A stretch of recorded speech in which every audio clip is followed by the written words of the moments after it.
The theater is a place of energy in itself, casting forth powerful suggestions which transports you into a land of make-believe. This building beckons eager mortals to be entertained as they are separated from reality. A fantasy world filled with rigging and trapdoors, passageways that mechanically bring the theater to life with a life of its own stories, and a cast of characters who have come and gone, and maybe a few that never left. With the dimming of the lights, the audience is immediately funneled into another world, cut off from the world that is left behind by the doors to the outside. When the last of the audience is left, the theater becomes dark, almost a foreboding kind of place, a vault by its very nature, within which every human emotion has been impersonated and elicited. Welcome to the stage at the Belmont Theatre. As we weather the storm during the pandemic, we are unable to fill our theater with an audience. So we welcome you in spirit to join us virtually as we read tales from the script about hauntings, legends, and experiences from the York area and beyond. Please consider clicking the Donate Now button on the website to help the theater during these unprecedented times. We look forward to coming back with live performances in 2021 when we can safely raise our curtain once more. As we read these stories in front of an empty house, I cannot help but to think of the number of performances that have been produced here. Thousands of audience members have laughed and cried for so many colorful characters and comedies and tragedies that have transpired here. There's a lot of energy within the floors and walls of this space. This must be one of the longest voids of performance on this stage. But the Belmont's ghost light continues to shine, not only to guide us when we enter the darkness into an empty theater, but, according to superstition, the light's existence is to light the way for the ghosts to perform. Others claim that the ghost light is in place to scare away the ghosts. And some say it's bad luck not to have your ghost light shine bright in our absence.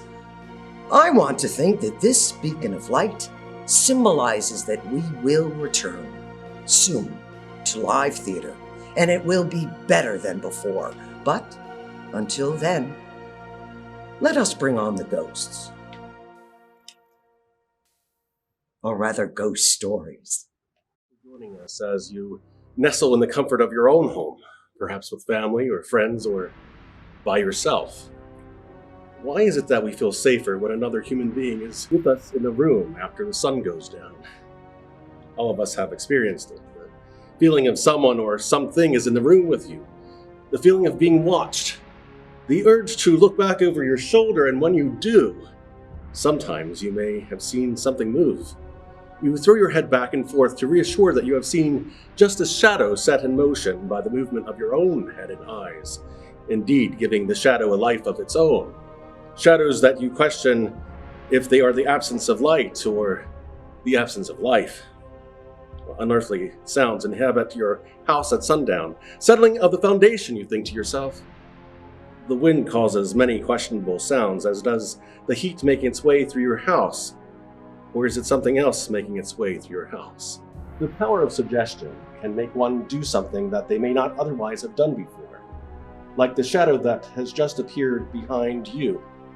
Well, a shadow that is not a shadow at all, but a mere suggestion of my own that has empowered you to either look behind you or brave the unknown by not doing anything at all. For if you never look around into the dark corners and depths of what surrounds you, you may never know what may be lurking in that room that you may find yourself alone in.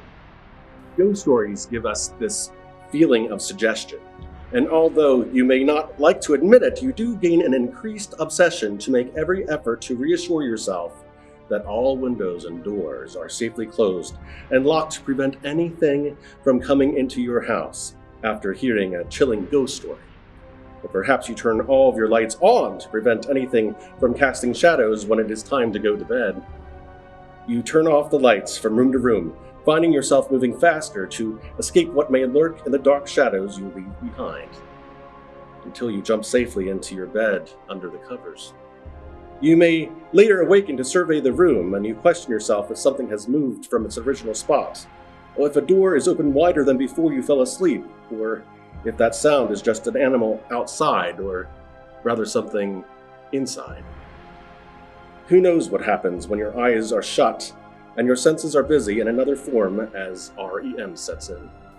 When you awaken after sunrise and take that shower to refresh your body from the sweat that has developed from a night of restless sleep, you catch yourself wondering what may be outside the shower watching you as you wash your hair and your eyes are kept shut to protect them from the stinging shampoo.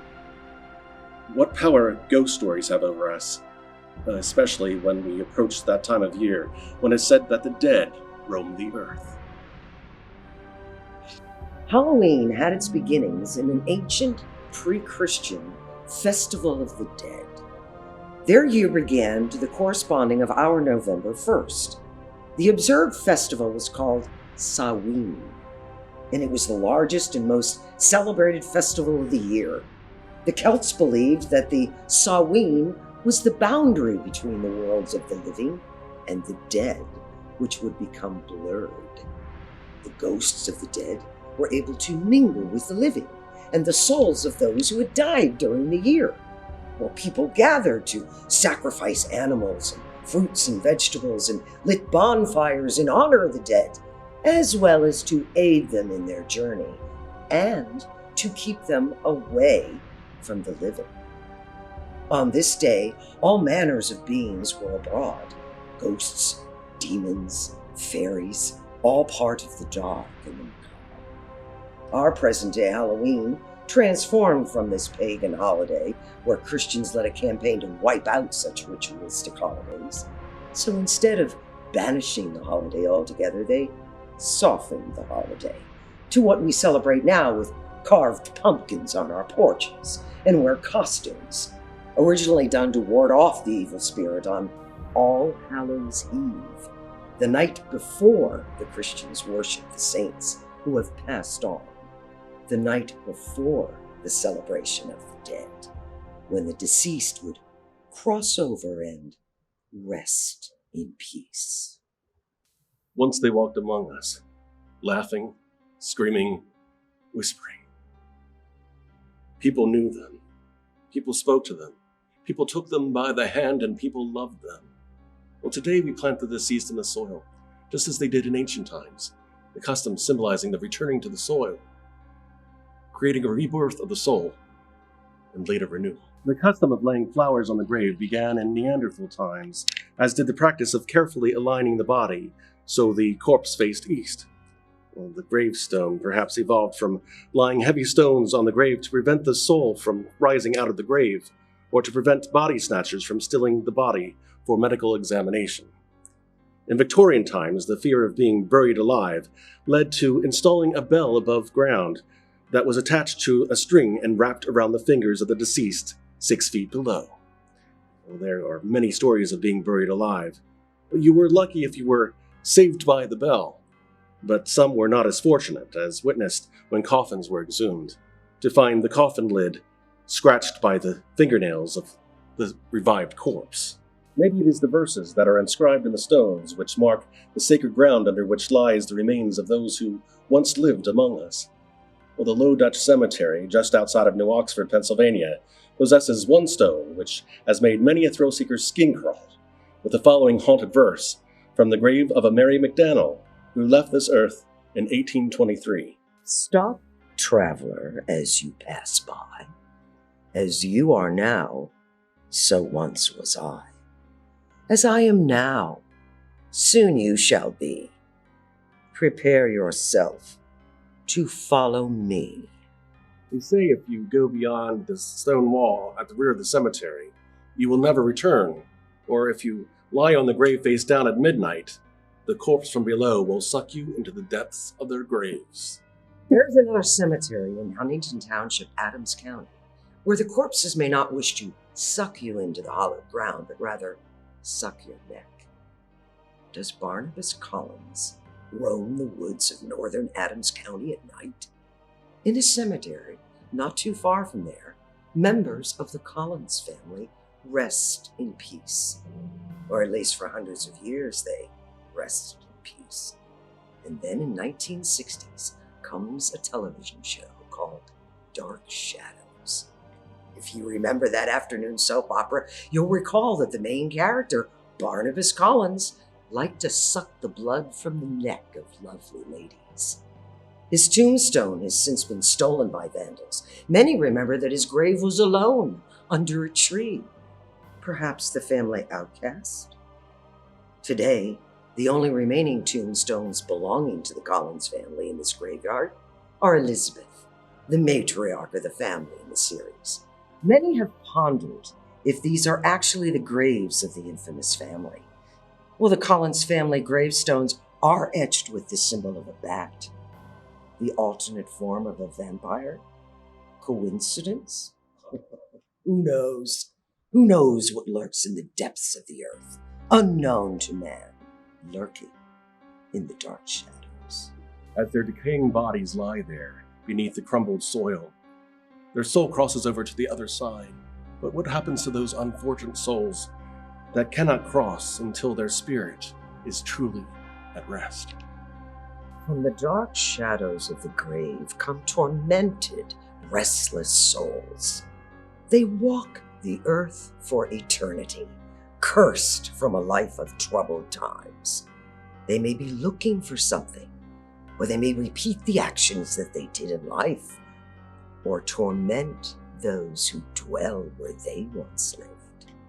Follow us deep in thought as we take you on a disembodied tour of the area's most haunted sites, including tales that have been passed on for generations by our ancestors. We don't have to go far for our first stop on our tour of the supernatural. In fact, we don't have to go anywhere at all. This very building we sit in has questionable sounds and visions of spirits that many an actor and actress have shared the stage with. The Elmwood Movie Theatre in East York on Belmont Street was opened on June 3rd, 1949. It was considered an art theater at one time, showing both art and foreign films. In July of 1953, the property was purchased by York Little Theatre, now known as the Belmont Theatre. Many people pass through the theater both on stage and off, and some have witnessed their share of ghostly occurrences. An actress from some of our recent shows once shared that she is a sensitive, and she can sense the past and what still may be around us in spirit. She shared that there was once a man working on the movie screen when the building was a movie theater in the 50s, and he fell to his death. Perhaps he is still trying to assist with productions behind the scenes, as screws fly out of nowhere and doors are slammed by an unseen force. The back stairwell to the basement off of stage right is a particularly haunted area, and one small section of the basement is noted as always being freezing cold, even in the summer months.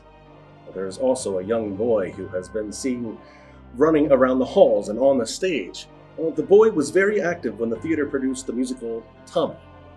We think that he was disturbed because of the undertones of child abuse in the show.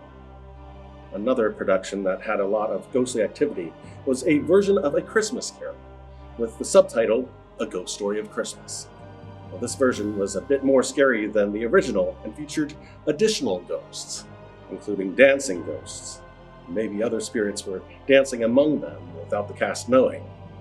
Items went missing and the CD player turned on by itself during rehearsals for this production. The disembodied noises come from the costume room. A psychic walked through the building and mentioned spiritual activity was heavier in the area where vintage wedding gowns are stored. Well, there are 2 more resident ghosts within the walls of the theater. 2 of the spirits were named George and Martha after characters in the play Who's Afraid of Virginia Woolf? I was told that you ask Mary to find something, and you will find it within minutes. I can say that this has happened to myself on numerous occasions in the prop room. Just across from the Belmont is the Elmwood Mansion. Its architecture looks like it comes straight out of Southern Plantation. The mansion was recently used as a conference center for Memorial Hospital and is currently for sale. But it also serves as a residence for a few troubled spirits, possibly more. The house was built in 1835 and was once a station on the Underground Railroad for runaway slaves on their way to Wrightsville and then to Canada.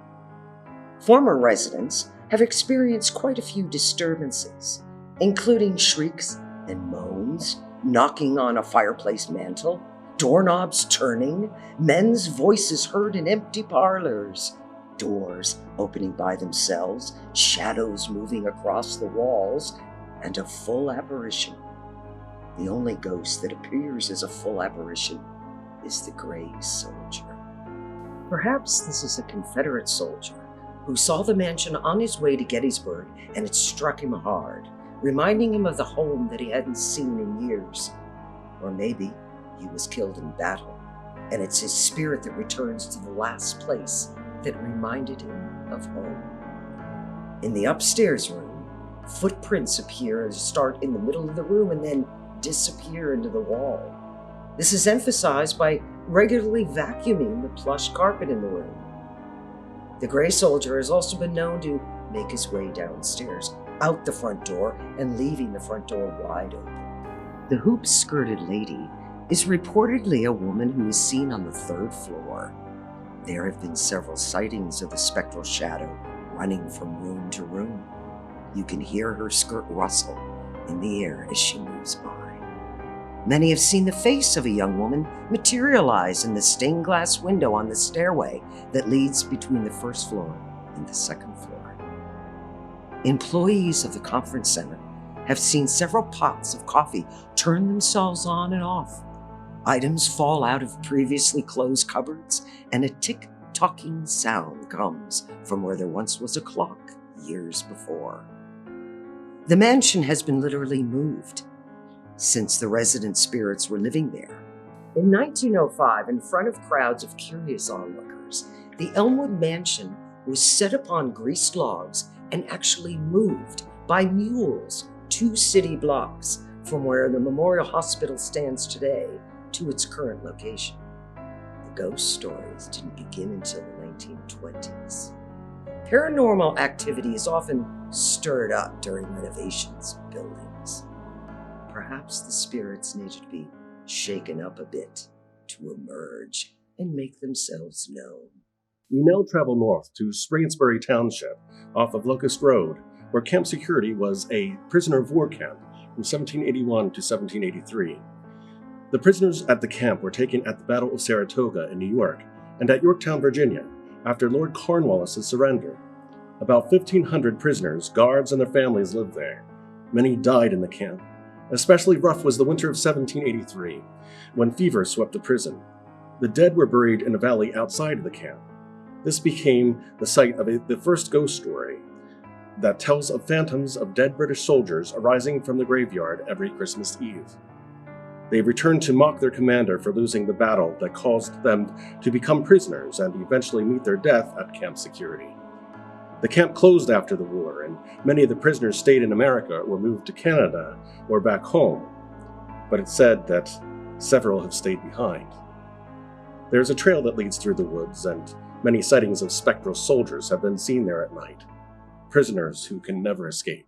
We now travel in spirit about 8 miles to the northeast of Wrightsville along the Susquehanna.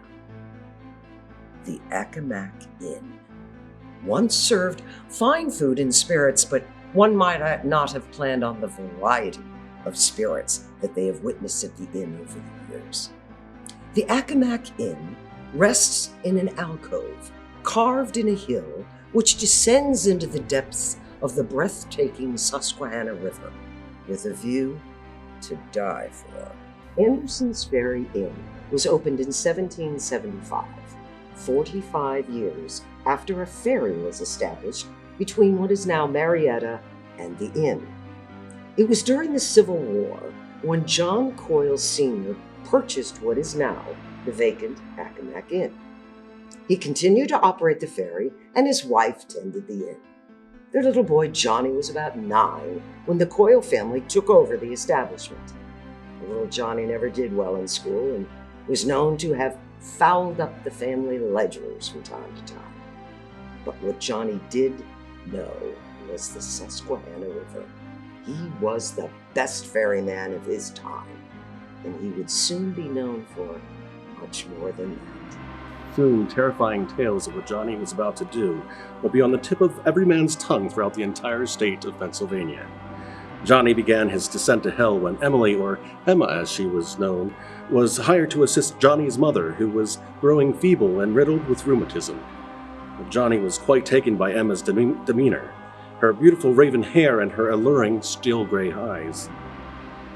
He would tease her often, asking her to marry him. And whether to humor him or to tease him back, Emma usually agreed to Johnny's proposals. Whatever her motives, Johnny took her acceptance way too seriously. Her acceptances of Johnny's proposal was anything but sincere, and the pursuit of Emma did not bear the fruit of love that Johnny yearned for. On May 30th, 1881, while Emma was in the barn milking cows, Johnny confronted the girl with one final proposal, and it would be the final words she would ever hear. I then told her I would shoot her if she would not marry me, Johnny later said. Well, she turned him down flat and added she would never marry any man, and as fate would have it, she wouldn't. Upon her refusal, Johnny Coyle shot her through the heart, and death was instantaneous. Well, Johnny's thought was to end his own life by turning the pistol on his chest and fired again. In his rashness, the bullet went astray. Grazed by the bullet, Johnny ran into the house to tell his parents about the cold-blooded deed. He was taken to York County Jail and charged with murder in the first degree.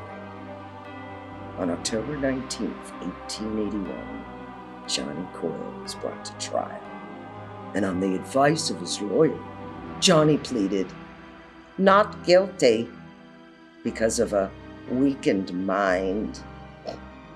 The trial came to its first verdict of guilty, quickly challenged by the defense team, and awarded another trial moved to Adams County, where the judge heard the case and gave his final verdict and sent Johnny Coyle to the Gettysburg Gallows. On April 22nd, 1884, after a breakfast of Susquehanna River shad steak, Johnny was taken to be prepared for his execution, and at 11:25, the dull thud echoed in the jail yard. At 11:45, the heart ceased to beat. Later that day, Johnny's corpse was claimed by his parents, who had an undertaker transport it to their home. The boy was buried under an apple tree not far from the barn, where 3 years earlier, an 18-year-old girl lay dead in Johnny's blood-soaked arms. His tombstone, positioned to face the big river he loved, was inscribed with the inscription, "Mother dear, weep not, for I am not dead, but sleeping here." Johnny Coyle has been known to do more than just sleep on the grounds of the haunted inn. His ghost has been known to appear in some of the inn's windows. Objects have been misplaced and found in other rooms. His presence is strongly felt in the dining room upstairs, where visitors say that they have seen shadows, apparitions, or just felt something. A young woman and a man were once seen in an upstairs closet, leading some to believe that Johnny and Emma finally found love. Fine food and spirits will wait you once again at the Accomac Inn. Perhaps the new owners will bring the restaurant back to life. I'm sure that the spirits will once again complement your dining experience. Some say that there is a 19th century mental hospital located off of Trout Run Road in Pelham Township in York, located just 4 miles west from the Accomac Inn. Well, the asylum apparently caught fire one evening, but as the firefighters were unable to reach the remote location in time, the building was ultimately destroyed. Many patients perished in the fire, but according to the story, hundreds of patients escaped in the woods surrounding it. Legend has it that 7 gates were erected around the perimeter of the old asylum to contain any of the stragglers. They say that if you travel back Trout Run Road at night, one can discover several goats known as the 7 Gates of Hell. No one has ever been through the 5th gate, and everyone who has made it to the 4th gate heard insane, disturbing noises, and witnessed strange things moving in the woods. Well, I guess you would be crazy to attempt to go any further. But they say if one would ever make its way through the 7th gate, you would enter hell itself. Today we are told that there is only one set of gates, perhaps closing off a destination where no one living or dead should ever want to venture. Not far from the gates is the Goodridge furnace, built in 1765 as part of the Helm Iron Works. Its initial purpose was supplying cannonballs to the colonists during the Revolution. It has long since been abandoned, but some say that it is anything but deserted. Witnesses claim that a spectral woman in white is often seen leaving the furnace house before making her way down the hill towards the furnace until she vanishes into the darkness. As we backtrack into the southwest direction, we find ourselves in York City's Penn Common. The area is reported to possess its share of spectral disturbances. The first paranormal sighting is courtesy of General Mad Anthony Wayne. Legend tells us that he had a band of deserters arrested. These men were put in front of a military tribunal, and 7 were sentenced to death. It is said that Wayne himself marched them from the prison to the common, where he had them shot one at a time. And to add some evil to this deed, Wayne had his fellow troopers do the deed rather than a squad of strangers. Today, many have reported seeing at least 3 of the 7 men who still haunt the area.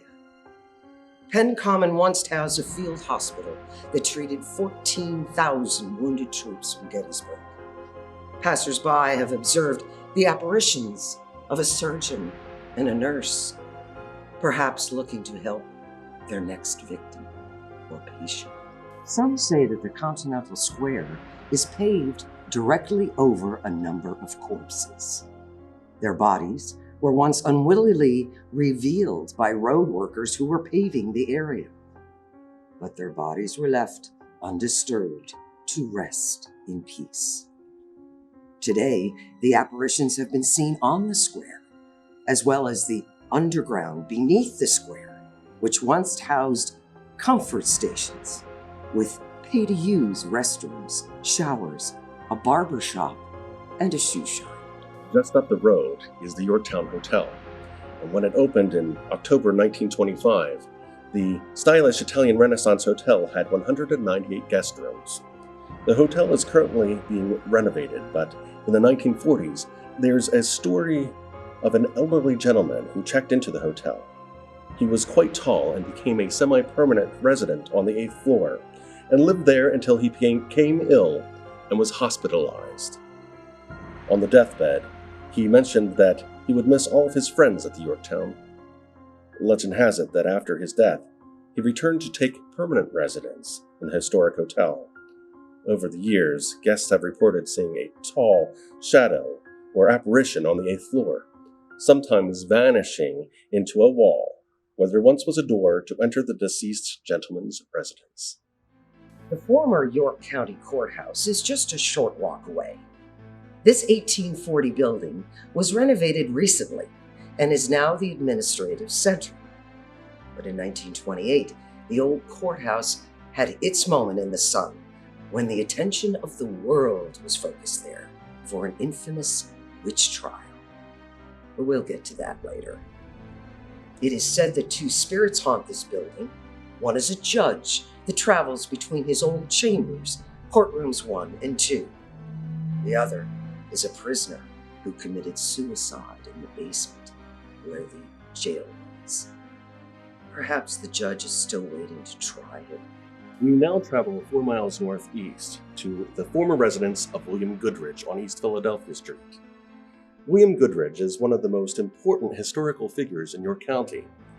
Born a slave, he was eventually sent to York to apprentice as a tanner and given his freedom. He later opened a barber shop, and it is recorded that he subsequently owned as many as 20 buildings at one time. Known as a very successful businessman, his real legacy is that he was secretly a conductor and station master on the Underground Railroad. Now a museum, the building and staff have experienced its share of frightful instances. A city employee had been measuring the rooms in the house. He ultimately ended up in the cellar to continue his task. While measuring, he started to hear footsteps above him. He frantically returned to the first floor, thinking he forgot to lock the door and a visitor entered from the street. But no living visitor was in sight, and the door was indeed locked. Not long after that, he returned to the basement. The footsteps began to stride from above again, so he ascended the stairs once more, only to find that the locked house was still empty. Years ago, maintenance frantically escaped the building after hearing horrid noises of moaning and dragging chains coming from the cellar. More recently, staff reports a second-floor window that tends to open by itself, as well as the sound of spectral footsteps and disembodied voices. New Orleans has their voodoo, but locals around this area have something a little different. You travel the roads of York, Lancaster, Adams County, and you may find someone who still practices the art of powwow. It's a form of faith healing, also a form of hexing, which led to a misfortunate number of events right here in Yorktowne. The York area is rich in Pennsylvania Dutch heritage, with its delectable dishes, desserts like shoe-fly pie, and as well as artistic hex signs. These grace the scenic barns across this valley to protect the farms. Hereabouts, they're also known for something else: witches.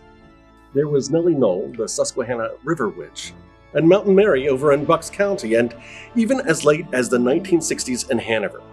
If a young lady wanted to win over a reluctant suitor, or a young man wanted to rid himself of warts, they didn't have to go far to request the talents of one Professor Resch.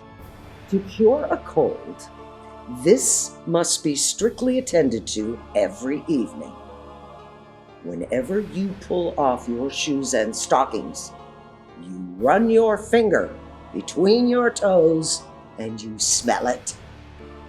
This will certainly effect a cure. To protect against injuries, whosoever carries the right eye of a wolf, fastened inside of the right sleeve, remains free from all injuries. These witches didn't ride brooms.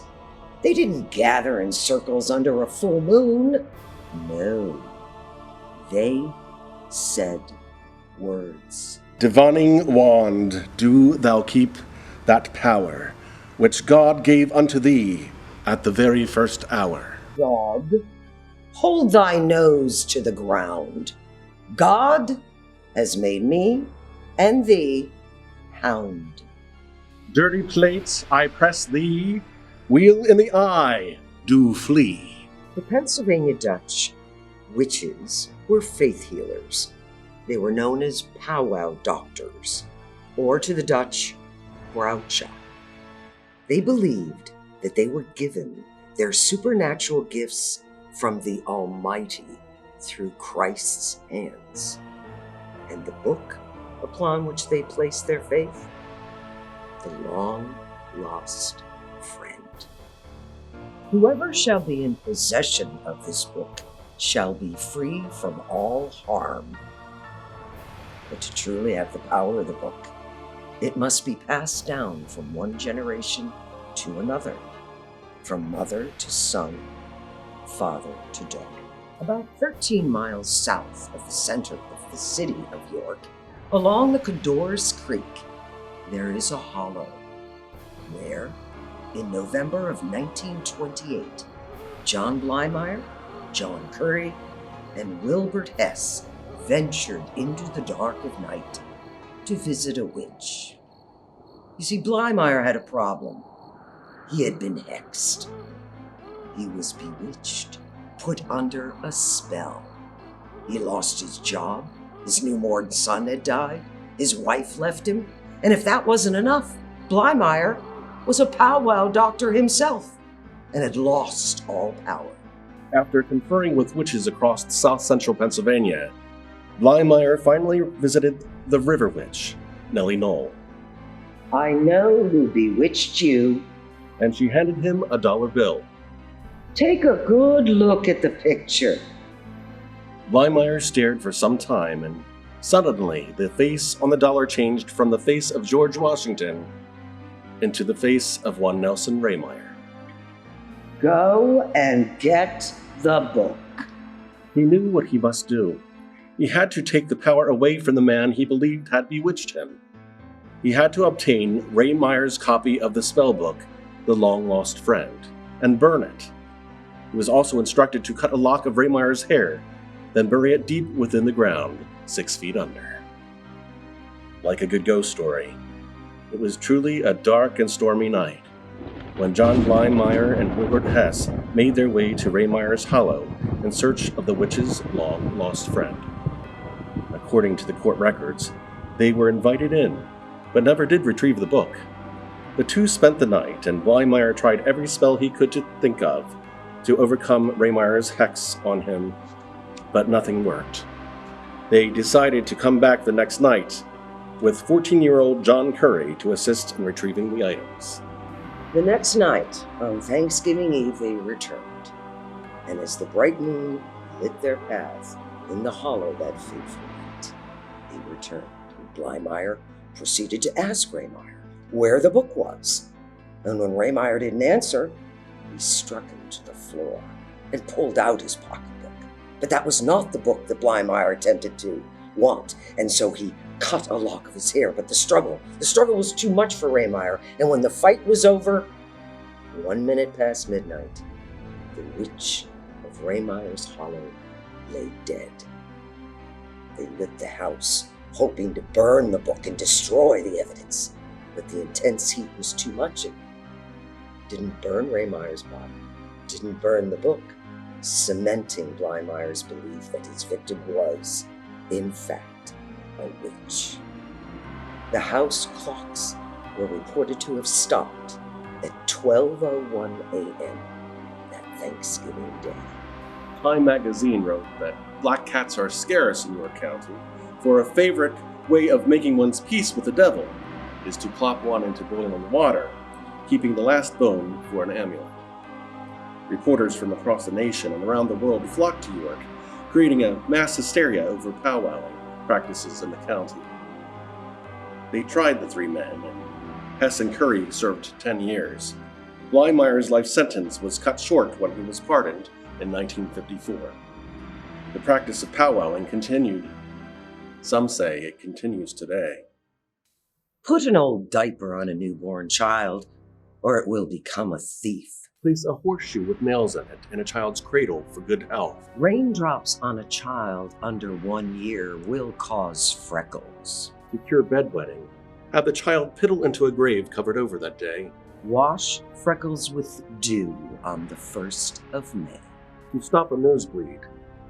Chew newspaper. Today, tales of the paranormal still emanate from the unassuming home. Some tell of seeing a dog with phantom red eyes in the home.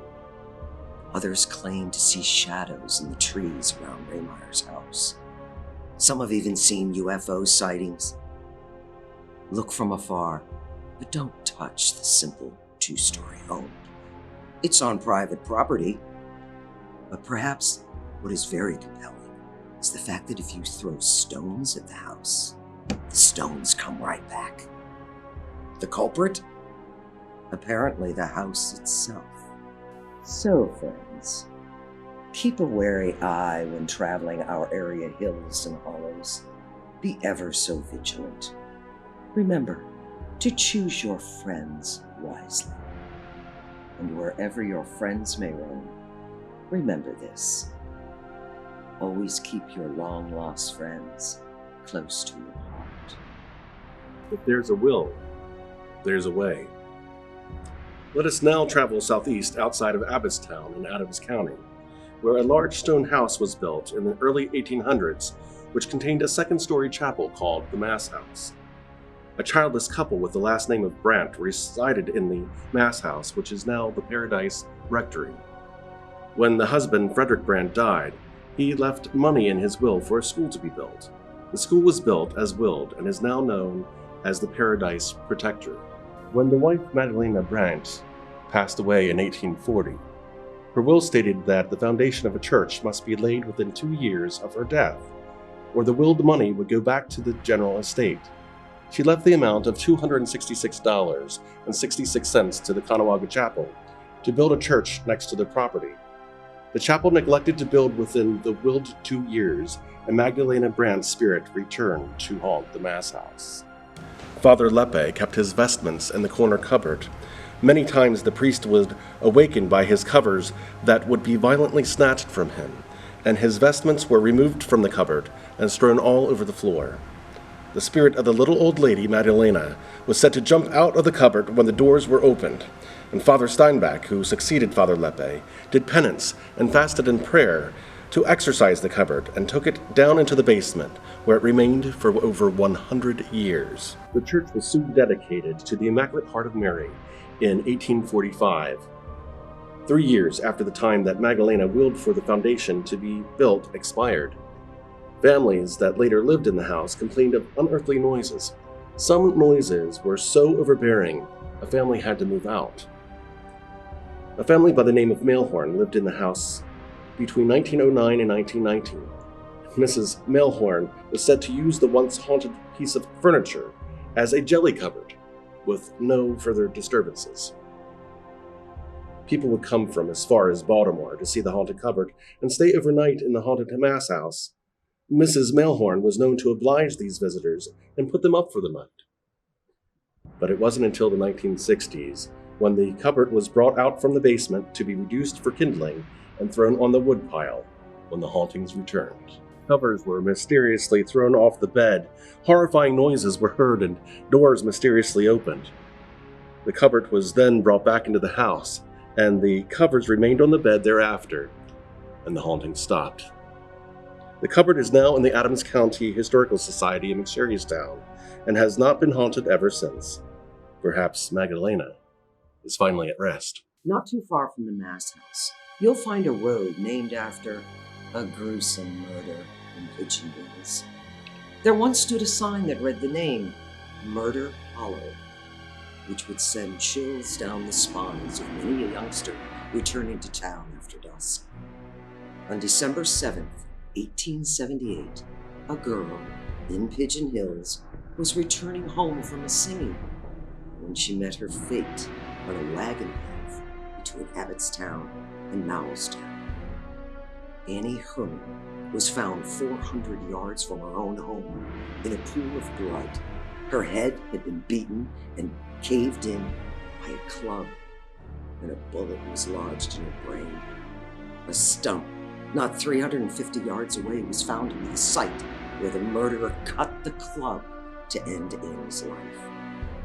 Annie's lover of 5 years was arrested that day after the murder. His motive?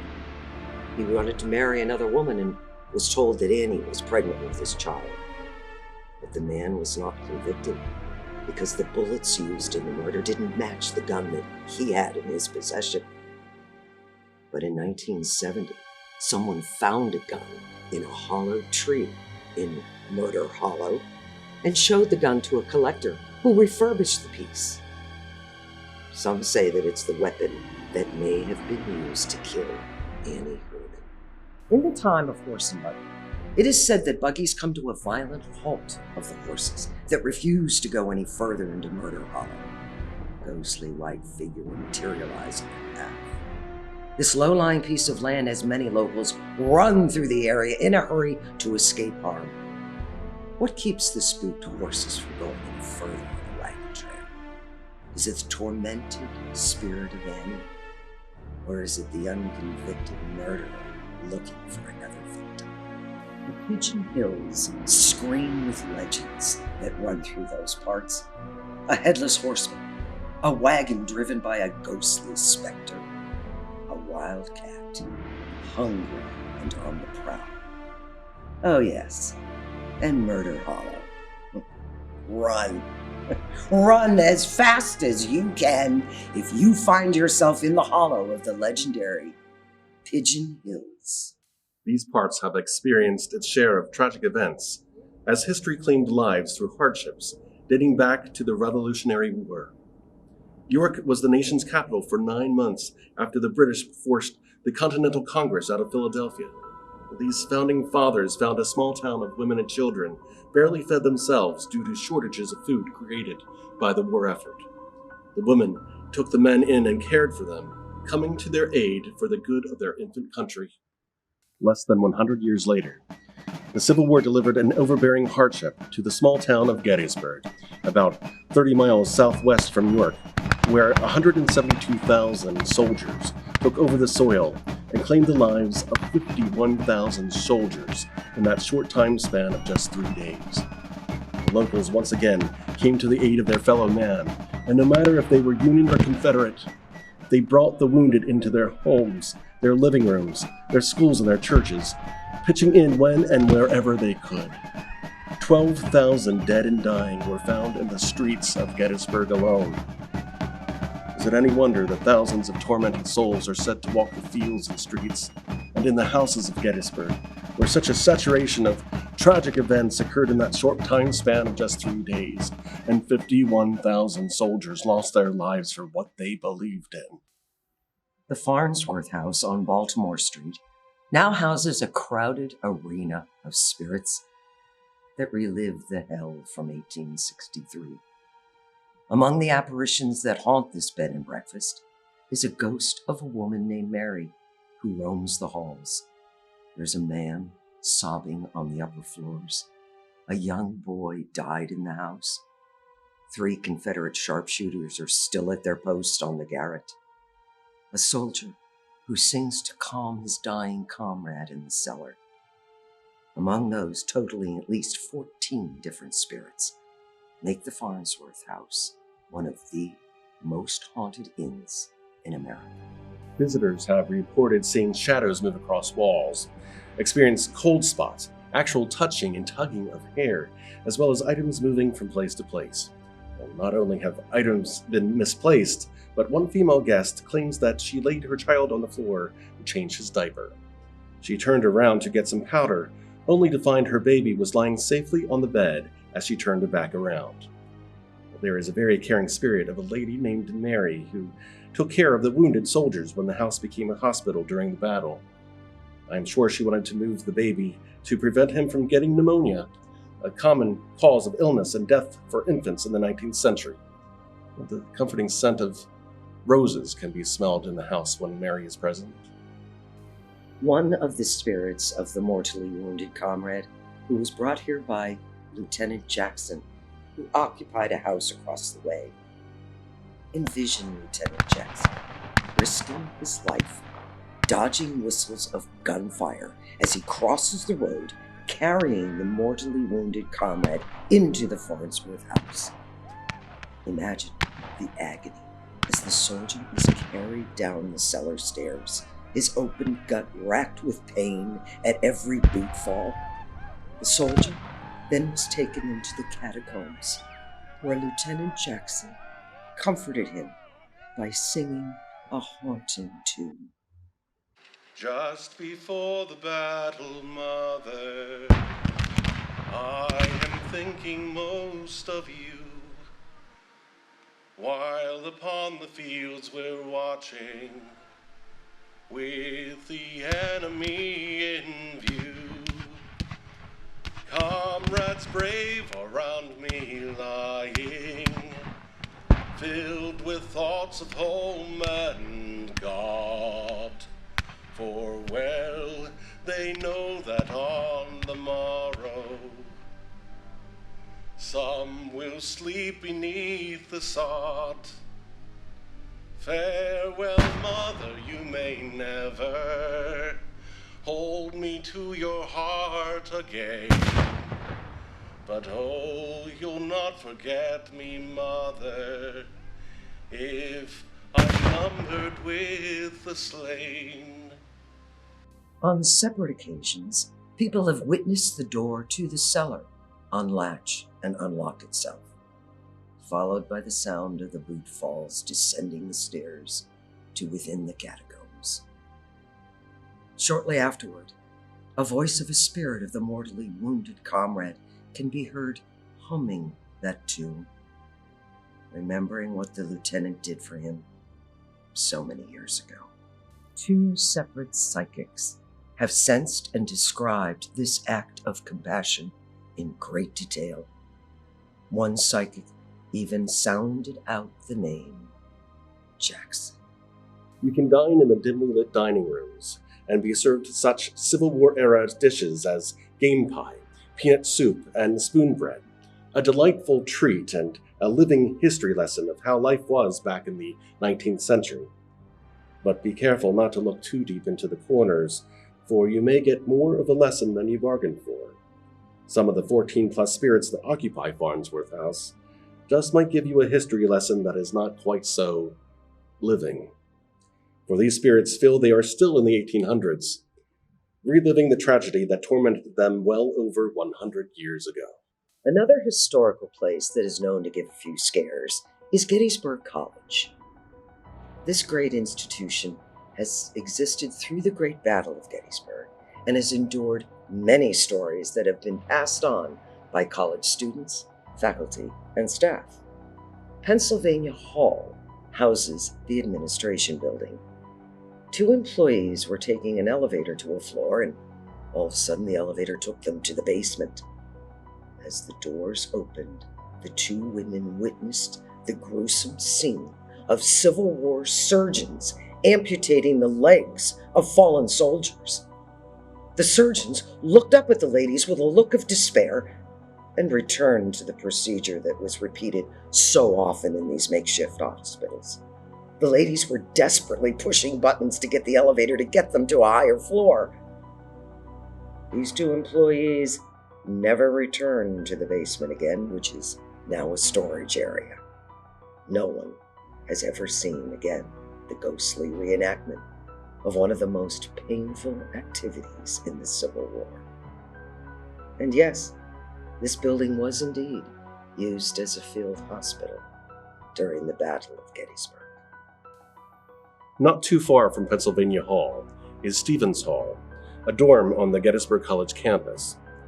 About 100 years ago, a young orphan boy was being abused at the orphanage, and he sought refuge amongst the college women who lived at the dorm.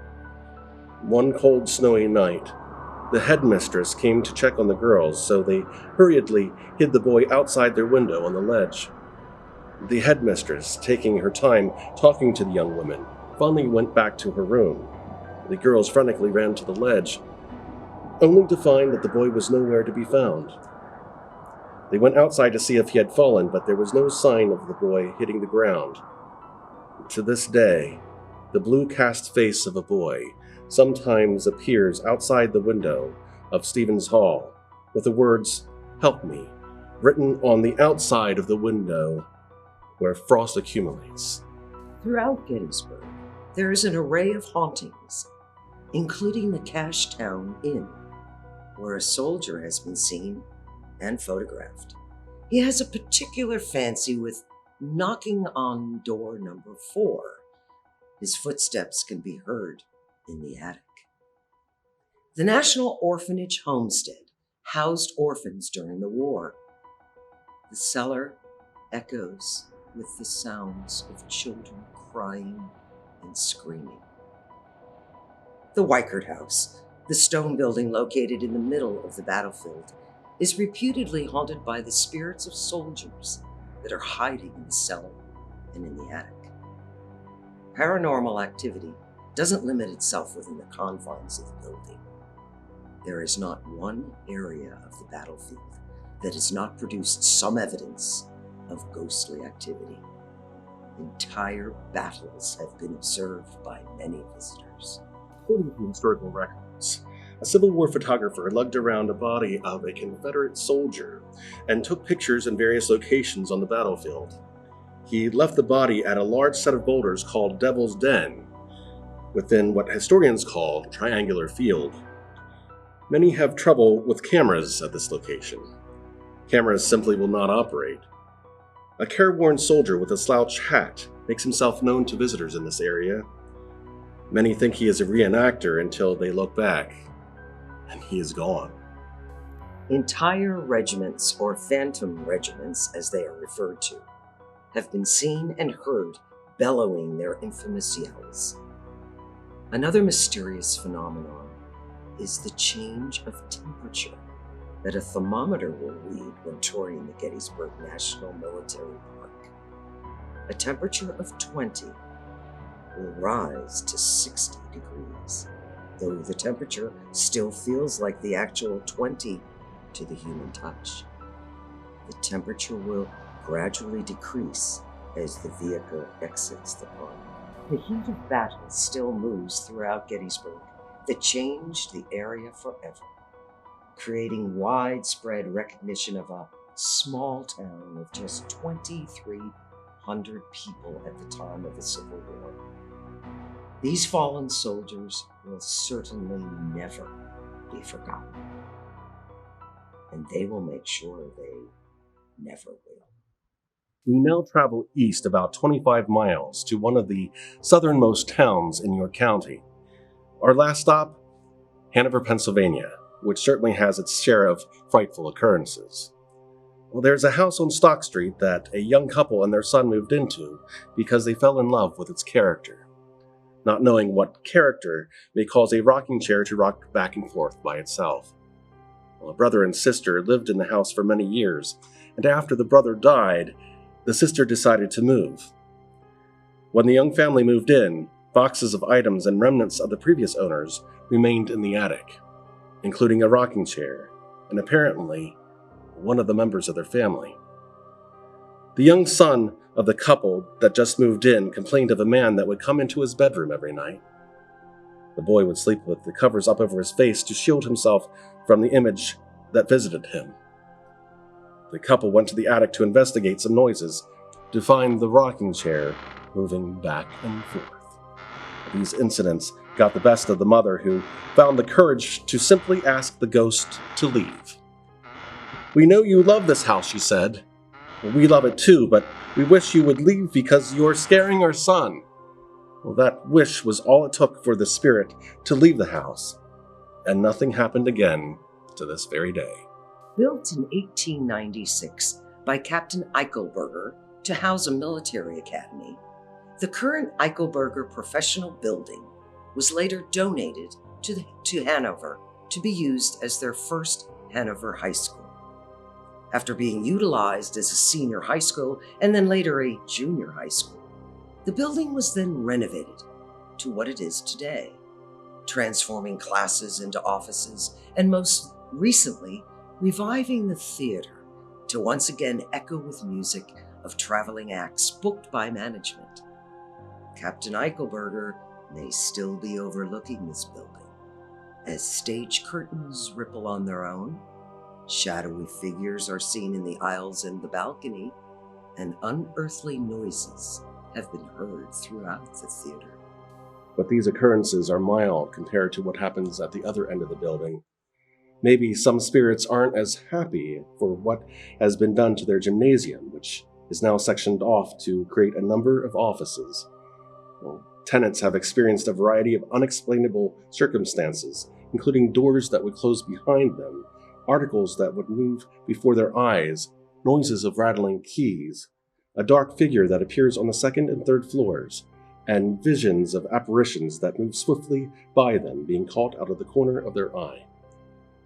These accounts led to a psychic being called to assure the tenants that they indeed were experiencing the supernatural. The psychic not only validated their accounts, but stated that their office was crowded with spirits moving swiftly back and forth, as students would on a basketball court. The psychic went on to say that there is a spirit of a little girl between the ages of 10 and 14 that was responsible for the doors closing behind them and mischievously items moved around the room. The noise of the rattling keys belongs to a night watchman or a janitor that would actually visit the clean, orderly office rather than the tenants' more disorderly offices. Many see a dark figure sitting in their waiting room or in their conference room and in the attic above their offices, all which was once the gymnasium. One can only wonder what could have induced the curse of someone walking, or rather dribbling, through all eternity, only to find that their basketball court had been obstructed by a few walls. Paranormal television has become extremely popular in the last decade, and numerous shows have investigated a house on Maple Avenue in Hanover, reported to be haunted by at least 5 ghosts and a demon. Historically, there was a young man who was shot in the head in the basement of their home. They never used the basement due to the intense negative energy and shadows that materialize there. Various people have been scratched by unseen forces, including the owners and a cameraman from a local news station. Many have gotten sick from the paranormal energy in the house, including the owners, who rushed to the hospital with heart attack symptoms, but turned around after they realized that they were feeling better after leaving residence. The owners have been bit, scratched, thrown down the stairs, and pushed into their beds. They called a priest, a preacher, a shaman, a Reiki healer, and a witch, and no one was able to rid the home of its ongoing supernatural activity. So, we find ourselves at the end of our virtual tour of the supernatural in York County and beyond. We have come back to the reality of this very stage of the Belmont. We hope you have enjoyed your spiritual ride across the Susquehanna Valley. As we bid you all good night, sleep tight. We will think of you as you retire for the evening, hoping none of these spirits find their way to your stage. For all the world is a stage, and as you dim your lights, perhaps you will have an audience of spectral visitors tonight to witness the array of emotions you will have, giving another meaning to the term stage fright.